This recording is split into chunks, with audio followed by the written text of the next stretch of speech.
هو المطبخ اللي بيفرض نفسه في التصميم بتاعه، يعني لو لسه ما عملناش السباكه بنقدر نظبط زي ما احنا عايزين، لكن ما اتفرض علينا بنبدا برضه بنجتهد وبنحاول نظبط على قد ما بنقدر. بالنسبه للكونتر اهم حاجه يكون مقفل وما يكونش فيه مطبات، ما يكونش فيه يعني المسطح بتاعه عدل.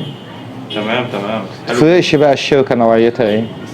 تمام كده انت بتضمن لنا الموضوع ده يعني. لا هو برضه الشغل اكتريته برضه مش كونتر لوحده، الخبره والتصنيع اهم حاجه برضه، يعني ليه عامل في اكيد يعني مش يعني برضه الخامه كويسه مع خبره ومع التصنيع يعني تاخد نتيجه كويسه. وبالنسبه للالوان الاتش بي الات الالماني بتبقى برضه خامات زي كده، يعني مقاومه للخربشه والتجريح تمام.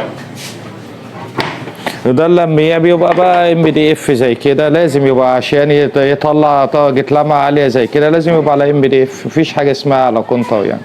حتى لو هيتعمل على كونتر مع الوقت يعمل مشاكل يعني. تمام. وده بيبقى في الحاجات اللي هي احنا بنفضل نعمله في العلوه افضل. مظبوط.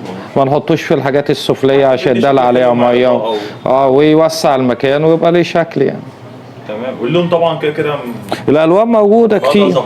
وبالنسبه للعلب السفلي دي احنا تحت الرخام ده في ناس ما بتعملش زي يعني احنا تحت الرخام ده في كونتر ما بيبقاش العلبه مفتوحه زي الوحدات الالومنيوم، فدي بتفرق في المتانه ومتانه الرخام ما يريحش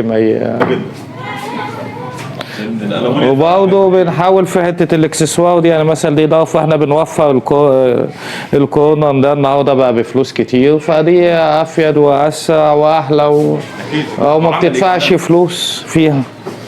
ده بالنسبه للاكسسوار بنحاول نتفاداه على قد ما بنقدر يعني.